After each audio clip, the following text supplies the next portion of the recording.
Chers amis Cancer, bonjour. Aujourd'hui, je vais vous parler de votre signe, si vous êtes Cancer ou ascendant Cancer, ou si vous connaissez quelqu'un qui est Cancer. Eh bien, cette vidéo vous concerne puisque je vais vous parler des prévisions pour votre année 2025.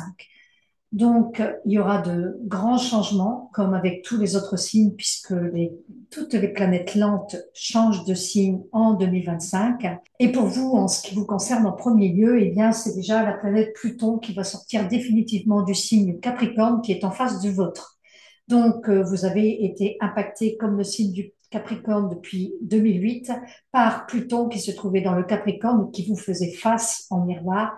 Et là, véritablement, en 2025, eh bien, cette planète sort définitivement de votre champ de vision, puisque elle va rester en Verseau pendant 20 ans. Donc, Pluton, ça y est rentré dans le Verseau et n'a plus de lien direct avec votre signe. Et Pluton, comme c'est une planète qui demande de la transformation, mais une transformation nécessaire, une transformation où on est obligé d'y aller, hein, et qui peut parfois être vécue sur un mode douloureux, sur un mode de perte, parce que Pluton, c'est aussi le dieu de la mort. Donc, c'est tout lié au cycle de mort-renaissance. Donc, forcément, c'est de la transformation, mais où on est amené à mourir à soi-même. Donc voilà, donc pour vous, ça c'est un grand changement. Et puis ensuite, eh bien, vous allez avoir la planète Jupiter qui va rentrer dans votre signe en 2025 et qui va y rester une année. Donc ça va être très très favorable pour vous. Ensuite, il y aura des choses qui seront un petit peu plus contrariantes avec Saturne et Neptune qui vont rentrer dans le signe du Bélier et qui vont former un carré, donc c'est-à-dire un aspect de tension. Mais on va voir ça en détail après pour pouvoir comment optimiser justement ce carré. Et puis, on a aussi la planète Uranus qui était dans le signe du Taureau depuis 2018 et qui va rentrer dans le signe du Gémeaux pendant une partie de l'année et qui va être juste avant votre signe. On en parlera également dans cette vidéo et puis on parlera des autres planètes. Pour les personnes qui ne me connaissent pas, eh bien, je suis Frédéric Arnet, astrologue et fondatrice de l'école de l'astrologie vivante. Voilà, donc je vous dis à tout de suite pour la vidéo sur les prévisions 2025.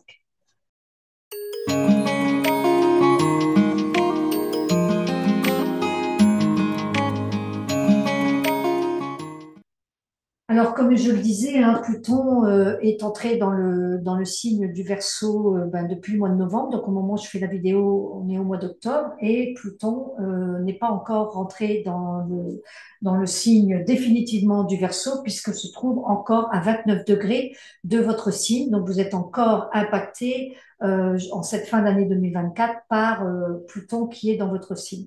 Mais pour l'année 2025, ça y est, c'est terminé puisque Pluton rentre définitivement le 20 novembre 2024 dans le signe du Verseau et ce pour 20 ans.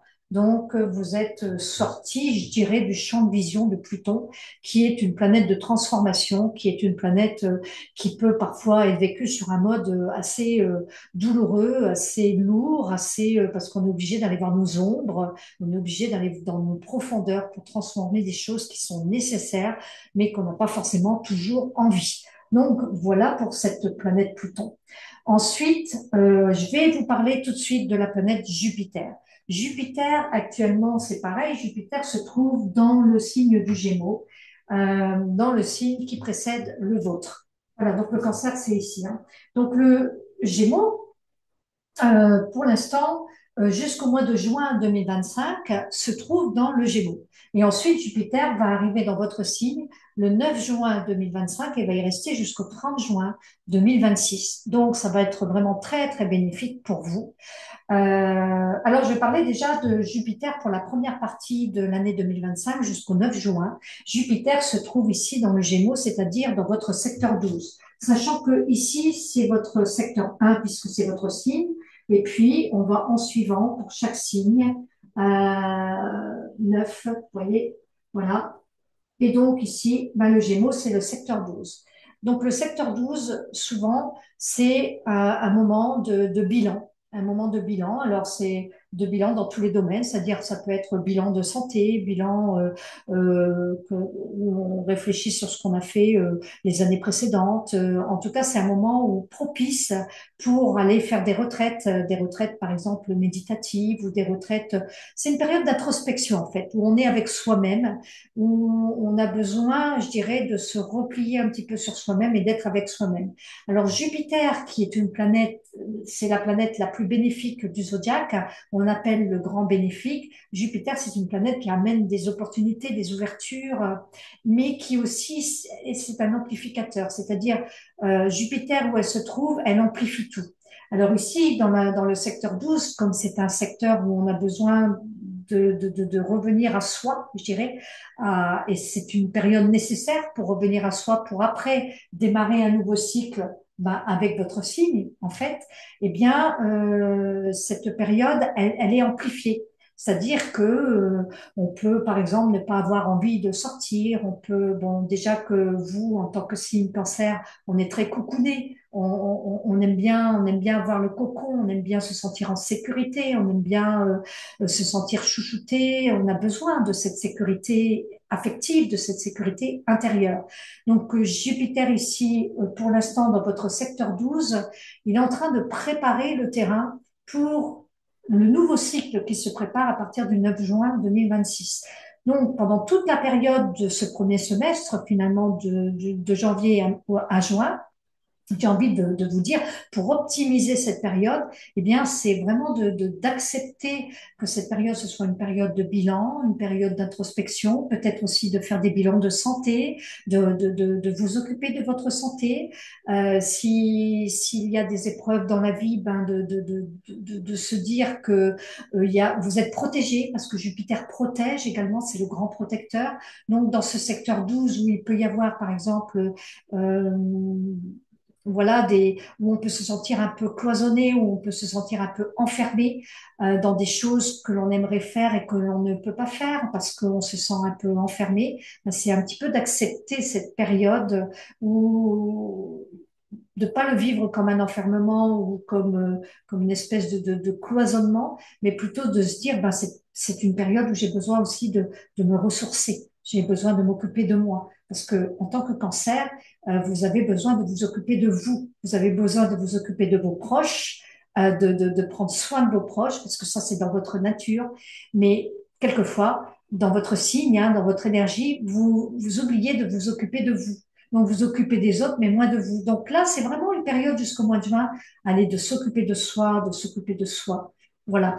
Et ensuite, quand Jupiter va rentrer dans votre signe à partir du mois de juin, oh, ben là, déjà, c'est le printemps. Au mois de juin, il fait beau, enfin, normalement. C'est-à-dire que là, on est dans la saison vraiment qui approche de l'été. Donc, il va y avoir une ouverture parce que là, ça va venir toucher votre être, votre personnalité. Donc là, vous allez avoir sentir une bouffée d'oxygène, en fait. Sentir une bouffée d'oxygène. En plus, Jupiter, dans le signe du cancer, est exalté, c'est-à-dire que cette planète, elle est vraiment à l'aise dans ce signe-là, et elle va venir vous nourrir votre nature, nourrir ce que vous êtes. Vous allez sentir que ça peut peut-être donner une expansion dans votre personnalité, beaucoup plus de vitalité, beaucoup plus de charisme aussi. Ça va vous donner une expansion dans votre aura. On va vous voir à nouveau.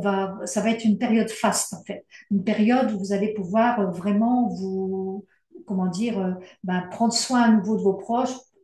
Toute cette période pendant de janvier à juin, si vous avez vraiment bien pris soin de vous, vous aurez planté des graines par rapport à ça et donc vous serez en mesure de pouvoir vous occuper également de vous et de nourrir aussi cette sécurité que vous avez tant besoin. Donc, ça va venir vraiment, voilà, de sortir avec des amis, d'être à nouveau dans le monde, en fait. Parce que là, on est un petit peu en mode retrait. Donc, d'être à nouveau dans le monde et de pouvoir, ben, voilà, respirer et être véritablement bien. Ça va vous donner un bien-être naturel qui vous est propice. Le crabe, vous savez, le crabe qui représente votre signe, qui au moindre danger se retranche au fond du sable, et bien là, le crabe va pouvoir, oups, marcher et aller de l'avant, en fait. Voilà ce que ça veut dire ce Jupiter. Donc c'est très très positif. Donc Jupiter en Cancer ici. Voilà. Alors, je vais vous parler maintenant de la planète Uranus. Donc la planète Uranus qui se trouve dans le Taureau ici. Je vais enlever ça pour qu'on puisse mieux voir. Au moment où je vous parle, Uranus, depuis 2018, se trouve dans le signe du Taureau, donc qui est en aspect favorable avec votre signe. Uranus, c'est la planète de la liberté, des réformes. C'est la planète ici du changement, du renouvellement, du changement soudain.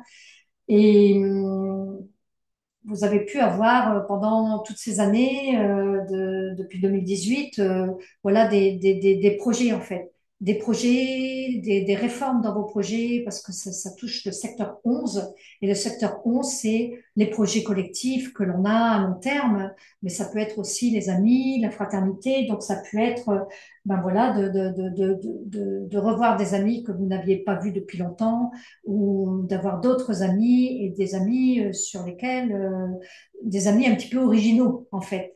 Et Uranus va rentrer ici dans le Gémeaux, euh, donc dans le signe précédent le vôtre.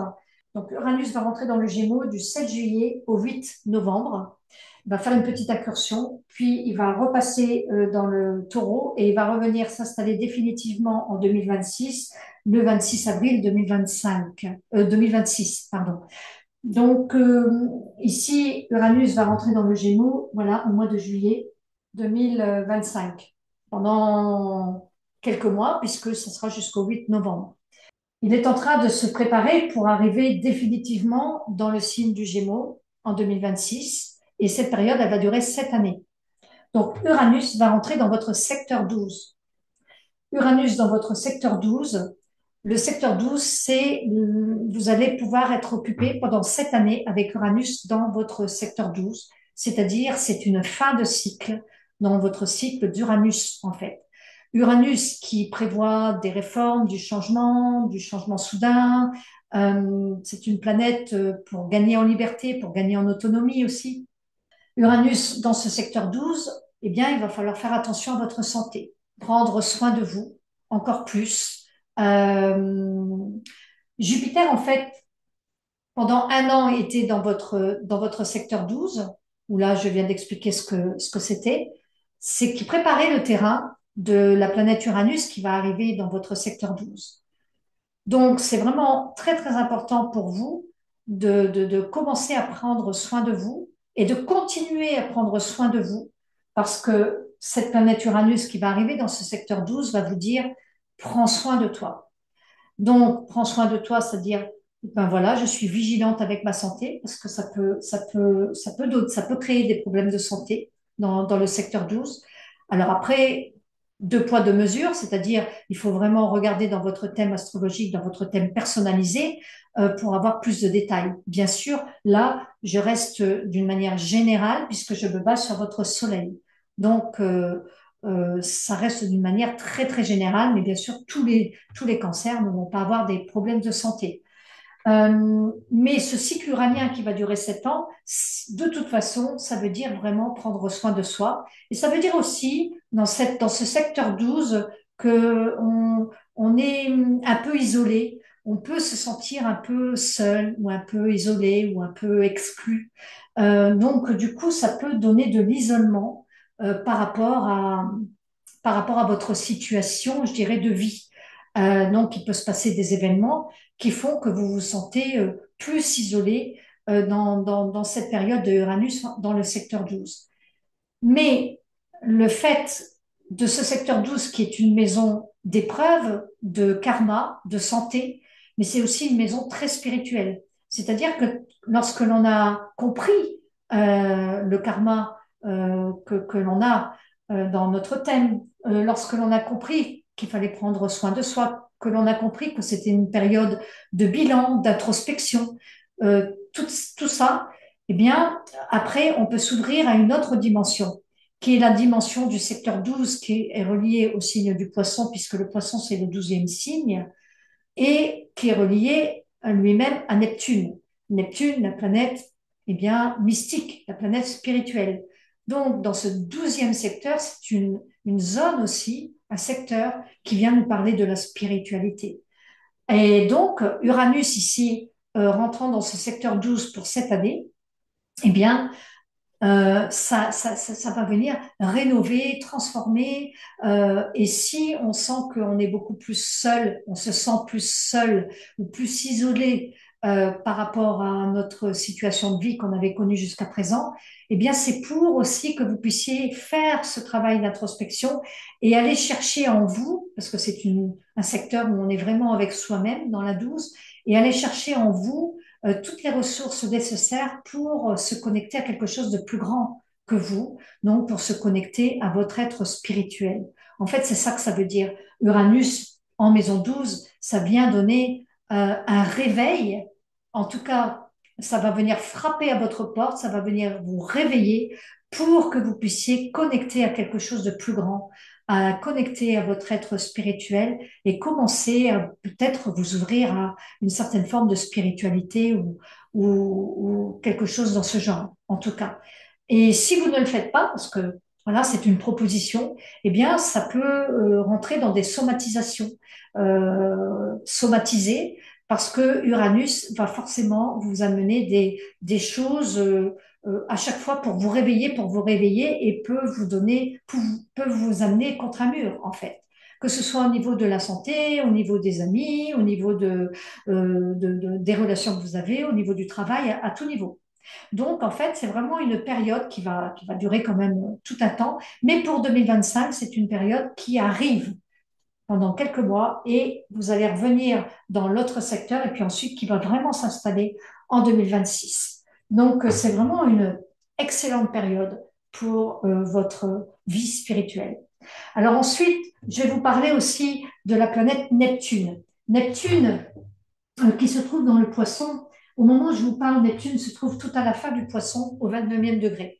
C'est-à-dire que Neptune se trouve depuis 2012 dans le signe du poisson et forme un aspect favorable avec le cancer, avec votre signe, puisqu'il forme un trigone. Alors, Neptune va changer de signe. Donc, vous voyez, on a Uranus qui change de signe, on a Pluton qui change de signe, on a Jupiter qui change de signe, Neptune, toutes les planètes lentes changent de signe en 2025, un petit peu, et surtout s'installe en 2026. Donc Neptune va changer de signe à partir, elle va rentrer dans le signe du Bélier à partir du 30 mars 2025. 30 mars 2025, elle va y rester jusqu'au 22 octobre 2025. Ensuite, elle va retourner dans le poisson un petit peu et donc le restant de l'année 2025 à partir du 22 octobre, et va venir s'installer définitivement le 26 janvier 2026 dans le Bélier. Donc à partir du moment où Neptune va changer de signe, eh bien ça va plus être la même chose, c'est-à-dire que Neptune va former un carré avec votre signe. Voilà. Donc Neptune se trouvait dans votre maison 9 avant, depuis 2012. Aspect favorable avec votre signe, puisque le poisson, l'énergie du poisson, c'est de l'eau, le cancer, c'est de l'eau, donc l'eau se mélange bien avec de l'eau. Hein. Et votre planète, c'est la Lune. La Lune, c'est aussi la planète de l'inconscient, la planète de l'imaginaire. Il y a beaucoup de créativité, beaucoup d'imaginaire. Et Neptune, eh bien, c'est la planète mystique, spirituelle. Il y a beaucoup de créativité également, beaucoup de côté artistique également. Hein. Quand on a Lune-Neptune ensemble, d'ailleurs, ça donne un talent artistique très prononcé. Ou aussi, ça peut donner aussi beaucoup de nervosité et beaucoup d'hypersensibilité. Parce que dans le signe du cancer, vous êtes un signe très, très sensible.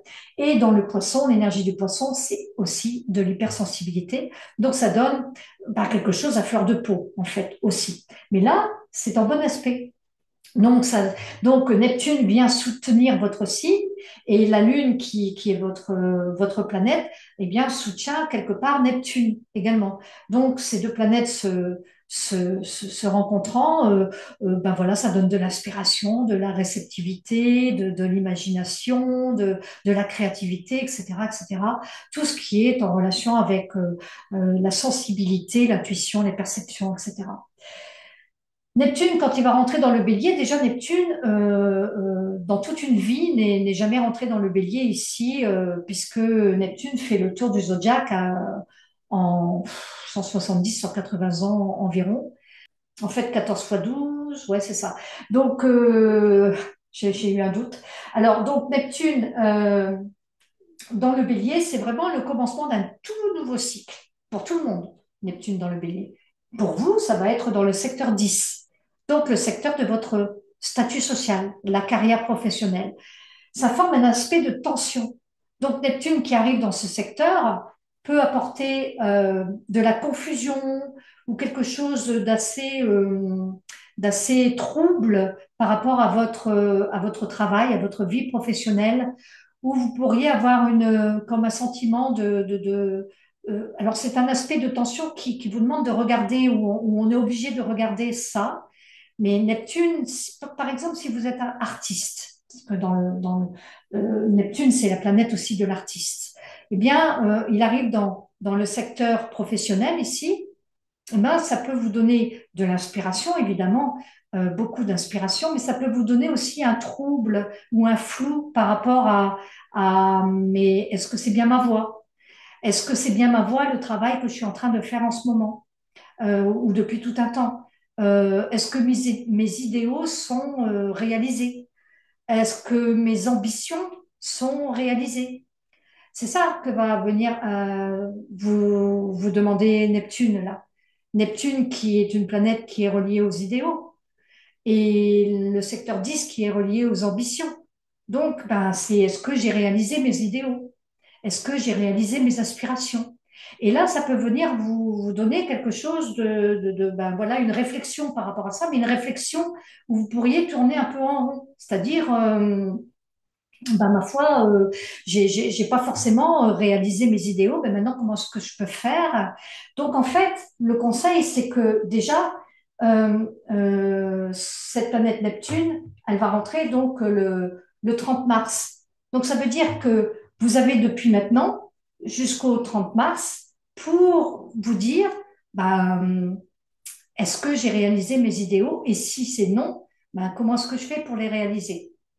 Et vous avez de la chance parce que vous avez Saturne qui, en ce moment, est dans le poisson depuis plus de 2 ans.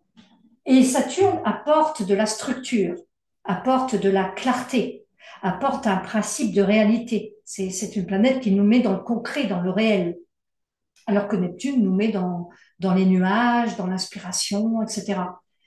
Alors, du coup, cette planète Saturne, elle va aussi arriver dans le bélier. Un petit peu plus tard, au mois de mai. Donc Saturne va arriver dans le bélier au mois de mai, le 25 mai, et elle va y rester jusqu'au 1er septembre. Et ensuite, elle va revenir dans le poisson. C'est comme si on préparait le terrain pour l'année 2026. Hein. Ensuite, elle va revenir dans le poisson le 1er septembre. Puis le 14 février 2026, elle va venir s'installer, Saturne, dans le bélier pendant 2 ans et demi. Donc, Saturne, qui est le principe de réalité, eh bien là, elle vous aide à pouvoir concrétiser vos idéaux en ce moment dans le poisson parce que c'est très favorable avec votre signe. Donc, ça veut dire que là, c'est vraiment le temps. Si vous n'avez pas, par exemple, réalisé vos ambitions, vos idéaux, votre créativité qui est vraiment à son summum, je dirais, avec cet aspect très favorable de Neptune, Saturne qui concrétise aussi les idéaux, eh bien, vous pouvez le faire encore maintenant.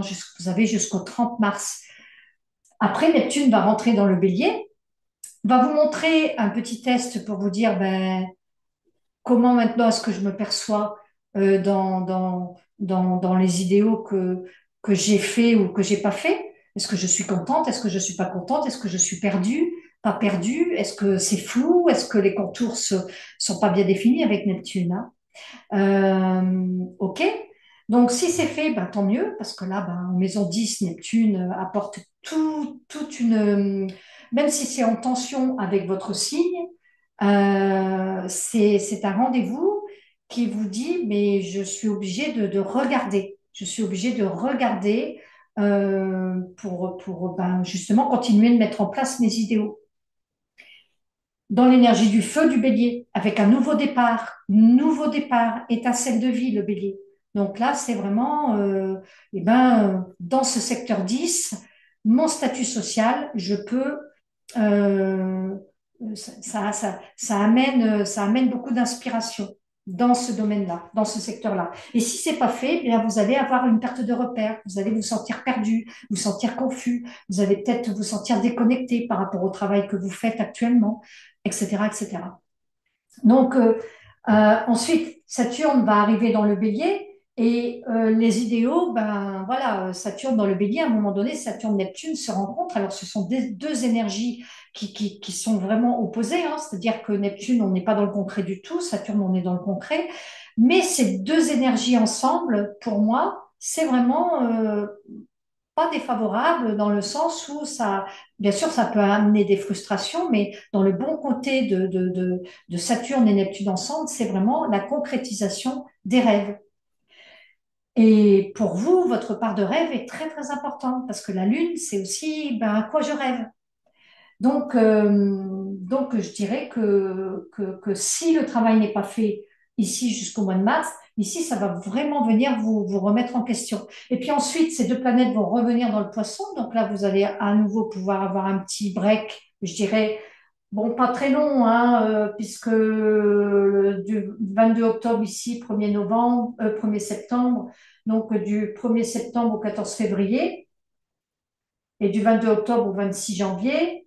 Donc, si on prend du 22 octobre au 26 janvier. Ouais, je vais prendre du 22 octobre au 26 janvier. Vous aurez une période où vous allez pouvoir à nouveau regarder ça de plus près. Et puis ensuite, ça va revenir dans le bélier. Là, ça va s'installer dans le bélier. Alors, pour Saturne, ça va vous aider à temporiser aussi vos actions, à être plus dans la réflexion. Et par contre, avec Neptune, là, Neptune va s'installer pour à peu près 14 ans. Donc voilà. Voilà ce que l'on peut dire pour Neptune-Saturne. Et puis ensuite, je vous parlerai de Mars. Mars qui se trouve dans le Cancer au moment où je vous parle. Et Jupiter n'y est pas au moment où je vous parle, puisque Jupiter se trouve là au moment où je vous parle. Donc voilà. Mars, en fait, va passer du temps dans votre signe. Parce que Mars est arrivé au mois de septembre dans votre signe. Et le 4 novembre, donc au mois de septembre 2024, hein. Donc le 4 novembre va rentrer dans le Lion. Et ensuite, cette planète, elle va rétrograder. Donc c'est pareil, hein, on va avoir l'effet que la planète, elle rétrograde, mais ça, c'est un effet d'optique, évidemment. Mais la planète, elle va rétrograder et elle va revenir dans votre signe.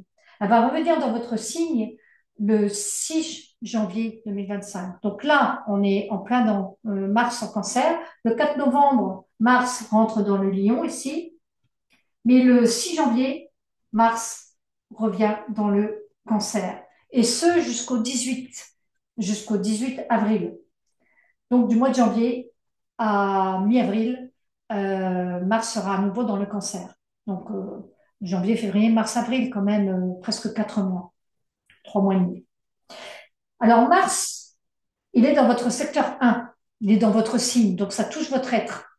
Mars, dans cette énergie du Cancer, euh, Mars n'est pas très à l'aise parce que Mars, c'est la combativité, alors que vous, votre planète, c'est la Lune, et la Lune, c'est pas la combativité, c'est pas la lutte. La Lune, c'est plus, ben voilà, on une certaine forme de passivité aussi, une certaine forme d'indolence qui est propre à votre signe, qui fait ce que vous êtes aussi en tant que Cancer, qui exprime sa sensibilité, etc., hein, très sensible.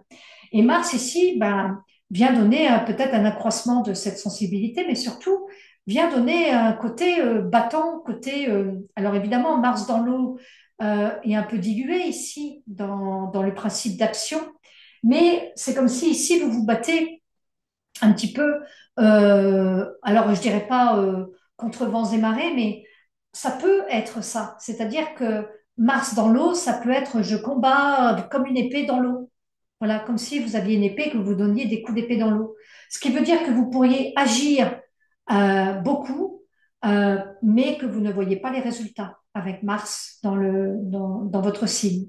Donc, vous pourriez être en mode, bah, j'ai beaucoup de volonté, je suis déterminée, je suis déterminée, j'ai beaucoup de volonté, je veux avancer, je mets beaucoup d'énergie pour telle ou telle chose, mais je vois pas forcément le retour de tout ça. Donc ensuite, donc ça veut dire que Mars ici prépare l'entrée de Jupiter quelque part.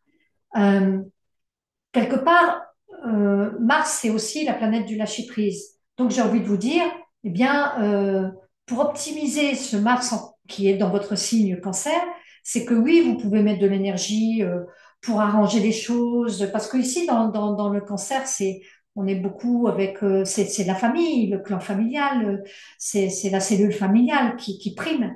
Donc, on a peut-être envie de résoudre des conflits familiaux, on a peut-être envie que les relations au sein de la famille soient meilleures. Donc, on fait des pieds et des mains pour ça, par exemple. Ben oui, mais on n'a pas forcément, on se rend compte qu'on peut avoir une certaine forme d'impuissance aussi, une certaine forme d'impuissance face à ce qu'on aimerait au sein de notre famille. Et du coup, ben, j'ai envie de vous dire ben, de lâcher prise par rapport à ça, parce que quelque part, ça sert à rien d'aller contre le courant. C'est un petit peu ça l'idée.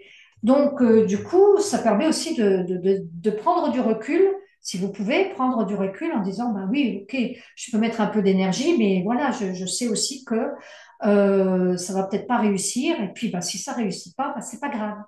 C'est pas grave parce que c'est vraiment de prendre de la distance. Donc voilà un petit peu comment on pourrait optimiser pour vous ce Mars en Cancer. Et ensuite, bah, quand Jupiter arrivera au mois de juin, ben, là vous aurez travaillé sur cette espèce de lâcher prise. En même temps, vous serez en période d'introspection parce que Jupiter sera dans votre secteur 12 pendant tout le temps que Mars sera dans votre signe Cancer. Donc c'est vraiment de revenir à soi, de revenir aux sources en lâchant prise et en même temps pour accueillir après l'énergie de Jupiter qui va arriver dans votre signe et de tout ce que j'ai dit tout à l'heure. Voilà, voilà. Alors, je vous parlerai également de Vénus et de Mercure très, très rapidement. Alors là, voilà. Alors, Vénus, quand elle se trouve dans votre signe, une fois par an en général, elle reste à peu près un mois, sauf si la planète rétrograde, mais c'est pas le cas pour vous cette année. Donc là, elle va rester à peu près un mois. Elle va rester du 31 août au 25 août 2025 dans votre signe. Vénus ici, du 31 août au 25 août. Alors, c'est une période chanceuse, c'est-à-dire que Vénus apporte la chance, c'est le petit bénéfique du zodiaque. Donc, quand Vénus se trouve dans votre signe, eh bien, ça donne une part de bonheur, en fait. Donc, vous allez vous sentir vivre là, vous allez vous sentir aimé, vous pouvez vous sentir aimé parce qu'on a besoin qu'on vous dise je t'aime hein, au cancer. C'est un signe sensible qui a besoin d'exprimer aussi sa sensibilité, sa vulnérabilité, et il a besoin d'être cocooné, d'être sécurisé. Alors Vénus va vous apporter tout du bonheur dans ce genre de choses ici. Donc ça peut être aussi des nouvelles rencontres, hein, bien sûr, c'est pas interdit, mais c'est surtout que ça va vous venir nourrir, euh, voilà, au niveau du foyer, ça va venir vous nourrir votre âme en fait, nourrir, bah voilà, parce qu'on est très accueillant en tant que cancer, on aime bien accueillir. La famille, on aime bien les bons repas de famille, la famille, la famille. Et ben tout ça, ça va donner des facteurs de chance dans la famille. Voilà.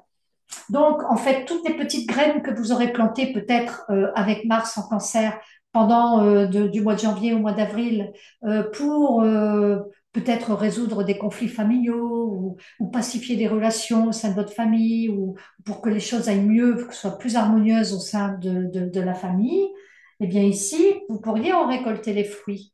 Déjà parce que Jupiter sera également dans votre signe à ce moment-là. Donc, vous aurez Jupiter et Vénus. C'est magnifique, c'est très très beau ces deux planètes parce que c'est les deux plus belles planètes du zodiaque.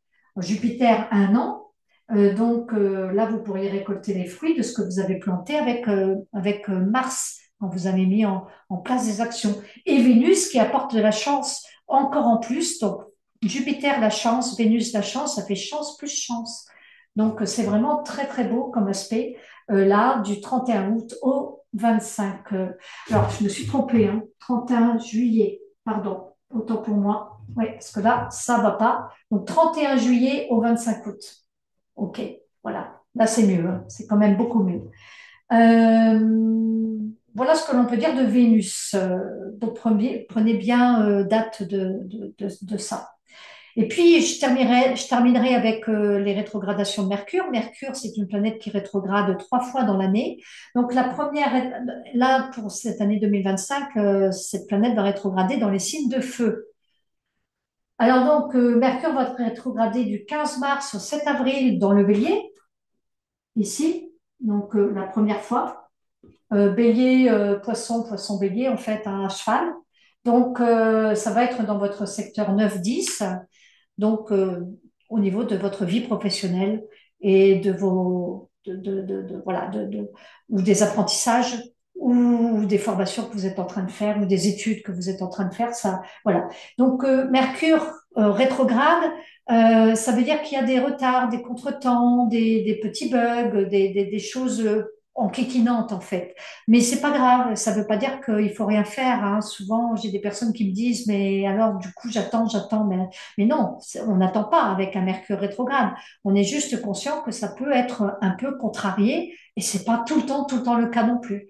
Mais évidemment, il faut prendre ça en considération, que ça peut apporter des retards, des contretemps et des bugs. Mais c'est pas pour autant qu'on va pas aller travailler, vous voyez, par exemple.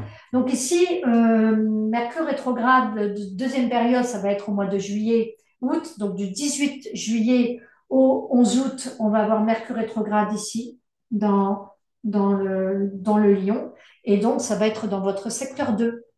Donc, dans votre secteur 2, ben, c'est les ressources. Donc, ça peut être voilà, des petits contretemps au niveau des ressources financières, par exemple. Voilà, c'est au niveau des ressources, au niveau des revenus et au niveau du plan matériel. Et puis, la troisième rétrogradation, eh bien, ça va se passer dans le Sagittaire et puis à cheval avec le Scorpion. Dans le Sagittaire du 9 novembre au 29 novembre. Voilà, du 9 novembre au 29 novembre. Et là, ben, ça va toucher votre secteur 5, 6, 6. Alors 6, eh ben, c'est le travail, la routine, le travail. Donc voilà, peut-être des petits contretemps au niveau de choses que vous faites journalièrement ou dans la routine, des petites choses dans la vie quotidienne en fait, des retards, des petits bugs, des petites choses enquiquinantes. Voilà, voilà pour Mercure. Eh bien, moi, j'en ai fini avec cette vidéo pour les prévisions 2025 de vos planètes. Je rappelle que dans l'école de l'astrologie vivante, si vous voulez aller plus loin avec l'astrologie, si vous voulez vous former à l'astrologie, eh bien, je propose des formations. Donc, ça peut être, j'ai plusieurs formations. Alors, si vous êtes, par exemple, en mode autodidacte et que vous voulez apprendre vraiment à votre propre rythme, eh bien, j'ai une formation dédiée à ça. J'ai une autre formation en mode accompagnement, c'est-à-dire vraiment une formation avec un accompagnement personnalisé. J'ai aussi une formation pour les personnes qui connaissent bien l'astrologie, qui ont déjà de bonnes bases en astrologie, mais qui voudraient aller plus profondément avec cet outil de l'astrologie. Donc, ben, n'hésitez pas à les regarder, à en savoir plus. Je vous mets le lien dessous la vidéo pour que vous puissiez aller regarder. Voilà. Et ben, merci de votre écoute, merci pour votre attention. N'hésitez pas à partager, commenter, je vous répondrai avec plaisir et je vous dis à très vite. Merci.